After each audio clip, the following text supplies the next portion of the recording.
Chicken corridor లేకపోతే chicken neck etcetera etcetera అని మాట్లాడతారు కదా, సిలిగురి కారిడార్ అని. దాన్ని పర్మనెంట్గా సెక్యూర్ చేసి పడేసింది భారత్.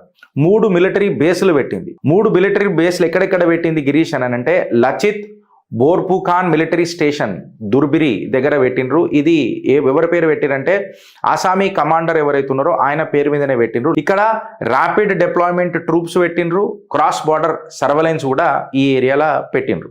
సెకండ్ వచ్చేసి కిషన్గంజ్ ఫార్వర్డ్ బేస్ బీహార్ దగ్గర. ఇది నార్త్ యాక్సెస్ రూట్స్ని మొత్తం మానిటర్ చేస్తుంది. ఇంటెలిజెన్స్ ఇంకా యూఏఈ వినెట్స్ని ఇక్కడ తహనాత్ చేసిండ్రు. గేట్వే ఏం చేసిరంటే ఏదైనా ఇన్ఫిల్ట్రేషన్ చొరబాటు కాకుండా అండ్ ఏదైనా ఎయిర్ స్పేస్ థ్రెట్స్ ఉంటే ఈ కిషన్ గంజ్ ఎయిర్ బేస్ ఏదైతుందో ఆర్ ఫార్వర్డ్ బేస్ అవుతుందో ఇది ఉపయోగపడుతుంది. థర్డ్ వచ్చేసి చోప్రా ఫార్వర్డ్ బేస్ వెస్ట్ బెంగాల్లో.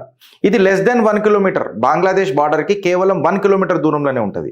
ఇక్కడి నుంచి బంగ్లాదేశ్ లోపల దాకా భారత్ బిందాస్గా చూస్తుంది. డీప్ విజిబిలిటీ ఉన్న బంగ్లాదేశీ టెరిటరీ మనకు డీప్ విజిబిలిటీ కనిపించే ప్లేస్ ఇది.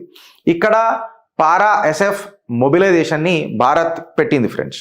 ఈడికి ఆగిపోయింది అని అంటే కాలే. ఇవాళ అది ఈస్టర్న్ బార్డర్ కాదు, ద న్యూ ఈస్టర్న్ బార్డర్ అని చెప్పి మిలిటరీ నిపుణులు మాట్లాడుతున్నారు. ఎందుకంటే ఓవర్లాపింగ్ ఇంటిగ్రేటెడ్ బ్యాటిల్ రెడీ అని భారత్ ఇవాళ సంకేతం ఇచ్చింది.